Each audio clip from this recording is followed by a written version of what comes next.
श्री सरस्वती नमः। श्री गुरुभ्यो नमः। वंशी विभूषिता करानं नवनीरदाभात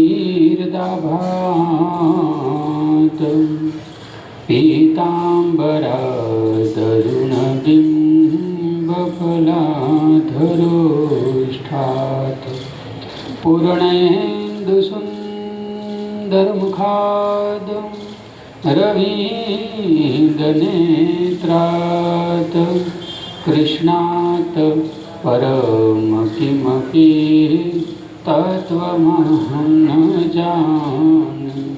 कृष्णात् परं किमपि तत्त्वमहं न जाने।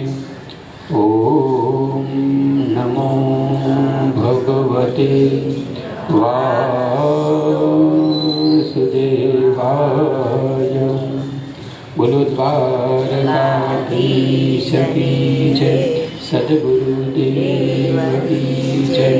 ओम नमः पार्वती पतये हर हर महादेव।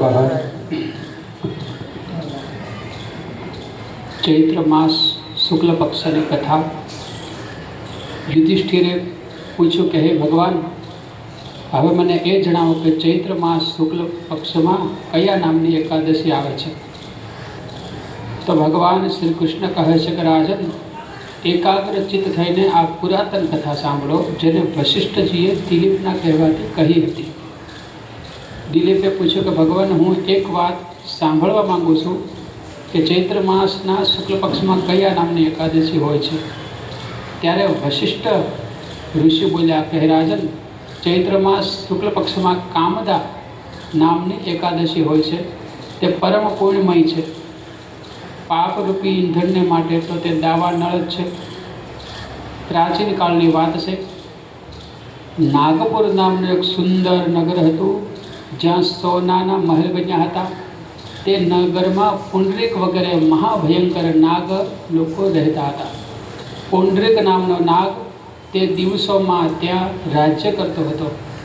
ગંધર્વો, કિન્નર અને અપ્સરાઓ પણ તે નગરીનું સેવન કરી રહી હતી. ત્યાં એક શ્રેષ્ઠ અપ્સરા હતી, તેનું નામ લલિતા હતું. તેની સાથે લલિત નામનો ગંધર્વ પણ હતો.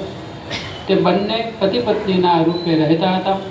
લલિતના દિલમાં સદા પતિની મૂર્તિ વસી રહેતી હતી અને લલિતના દિલમાં સુંદર લલિતાનો નિત્ય નિવાસ હતો. એક દિવસની વાત છે. નાગરાજ પુંડરીક રાજ્યસભામાં બેસીને મનોરંજન કરી રહ્યા હતા. તે સમયે લલિતનું ગાન થઈ રહ્યું હતું, કિંતુ તેની સાથે તેની વહાલી લલિત ન હતી. ગાતા ગાતા તેને લલિતાની યાદ આવી. તેથી તેના પગની ગતિ રોકાઈ ગઈ અને જીભ લથડવા લાગી.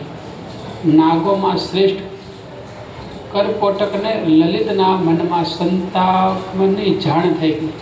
તેથી તેણે રાજા પુંડરીકને તેના પગની ગતિ અટકાવવાની તેમજ ગાનમાં ત્રુટિ હોવાની વાત જણાવી. કરકોટની વાત સાંભળીને પુંડરીકની આંખો ક્રોધથી લાલ થઈ ગઈ. તેને ગાઈ રહેલા કામાતુર લલિતને શાપ દીધો. કહે દુર્બુદ્ધે, તું મારી સામે ગાન કરતી વેળાએ પણ પત્નીને વશીભૂત થઈ ગયો, એટલા માટે તું રાક્ષસ થઈ જા. મહારાજ પુંડરીકે આટલું જ કહેતા તે ગંધર્વરાજ રાક્ષસ થઈ ગયો. ભયંકર મુખ, વિકરાળ આંખો અને જોવા માત્રથી ભય ઉપજાવનારું રૂપ હતું. આવો રાક્ષસ થઈને તે કર્મનું ફળ ભોગવવા લાગ્યો. લલિતા પોતાના પતિની વિકરાળ આકૃતિ જોઈ મનમાં ઘણી ચિંતિત થઈ. ભારે દુઃખથી પીડાવા લાગી. વિચાર કરવા લાગી કે શું કરું, ક્યાં જાઉં? મારા પતિ પાપથી પીડાઈ રહ્યા છે. તે રડતી રડતી ઘોર જંગલોમાં પતિની પાછળ પાછળ ફરવા લાગી. વનમાં તેને એક સુંદર આશ્રમ જોવામાં આવ્યો, જ્યાં એક શાંત મુનિ બેસી રહ્યા હતા. તેમને કોઈ પણ પ્રાણી સાથે વેર વિરોધ ન હતો. લલિતા જલ્દી ત્યાં ગઈ અને મુનિને પ્રણામ કરી તેમની સામે ઊભી રહી. મુનિ ઘણા દયાળુ હતા. તે દુઃખિત નારીને જોઈને તેઓ આ રીતે બોલ્યા કે હે સુભે, તું કોણ છો? અહીંયા શા માટે આવી છો? મને સાચે સાચું જણાવો. તો લલિતાએ કહ્યું છે કે મહામુનિ, વીરધ્વના નામના એક ગંધર્વ છે, હું એ જ મહાત્માની પુત્રી છું, મારું નામ લલિતા છે. મારા સ્વામી પોતાના દોષના કારણે રાક્ષસ થઈ ગયા છે. તેમની આ હાલત જોઈને મને ચેન્દ નથી. હે બ્રહ્મન, આ સમયે મારું જે કર્તવ્ય હોય તે બતાવો. જે પુણ્યના દ્વારા મારા પતિ રાક્ષસ ભાવથી છુટકારો પામી જાય એનો આપ ઉપદેશ કરો. તો ઋષિ બોલ્યા કે ભદ્રે, આ સમયે ચૈત્ર માસના શુક્લ પક્ષની કામદા નામની એકાદશી તિથિ છે. તે બધા જ પાપોને અને દોષને હરનારી છે, ઉત્તમ તિથિ છે. તું તેનું વિધિપૂર્વક વ્રત કર અને આ વ્રતનું જે પુણ્ય થાય તેને પોતાના સ્વામીને અર્પણ કર. પુણ્ય દેવાથી ક્ષણવારમાં તેના પાપનો દોષનો નાશ થશે. પતિનો આ મુનિનું આ વચન સાંભળીને લલિતાને ઘણો હર્ષ થયો. તેણે એકાદશીનો ઉપવાસ કરી દ્વાદશના દિવસે પહેલાં બ્રહ્મર્ષિની પાસે ભગવાન વાસુદેવ શ્રી વિગ્રહની સમસ્ત પોતાના પતિના ઉદ્ધાર માટે આ વચન કહ્યું કે મેં જે આ કામદા એકાદશીનું ઉપવાસ વ્રત કર્યું છે તેનું જે પુણ્ય છે એ મારા પતિને અર્પણ થાય. તેના પુણ્યના પ્રભાવથી મારા પતિનો રાક્ષસ ભાવ દૂર થઈ જાય. વશિષ્ઠ કહે છે કે લલિતાએ આટલું જ કહેતા એ જ પળે લલિતનું પાપ દૂર થઈ ગયું, દોષ દૂર થયો, તેને દિવ્ય દેહ ધારણ કર્યો, રાક્ષસ ભાવ દૂર થયો અને ફરીથી ગંધર્વની પ્રાપ્તિ થઈ. તે બંને પતિ પત્ની કામદા એકાદશીના પ્રભાવથી પહેલાં કરતાં પણ વધારે સુંદર રૂપ ધારણ કરી વિમાન પર આરૂઢ થઈ શોભા પામવા લાગ્યા. આ જાણીને એકાદશીનું વ્રતનું પ્રયત્નપૂર્વક પાલન કરવું જોઈએ. મેં લોકોના ભલાને માટે તમારી સામે આ વ્રતનું વર્ણન કર્યું છે. કામદા એકાદશી બ્રહ્મત્યા વગેરે મહાપાપો તથા પિચાસત્વ વગેરે દોષોનો પણ નાશ કરનારી છે. આ કથાને વાંચવાથી સાંભળવાથી વાજપેયી યજ્ઞનું ફળ મળે છે.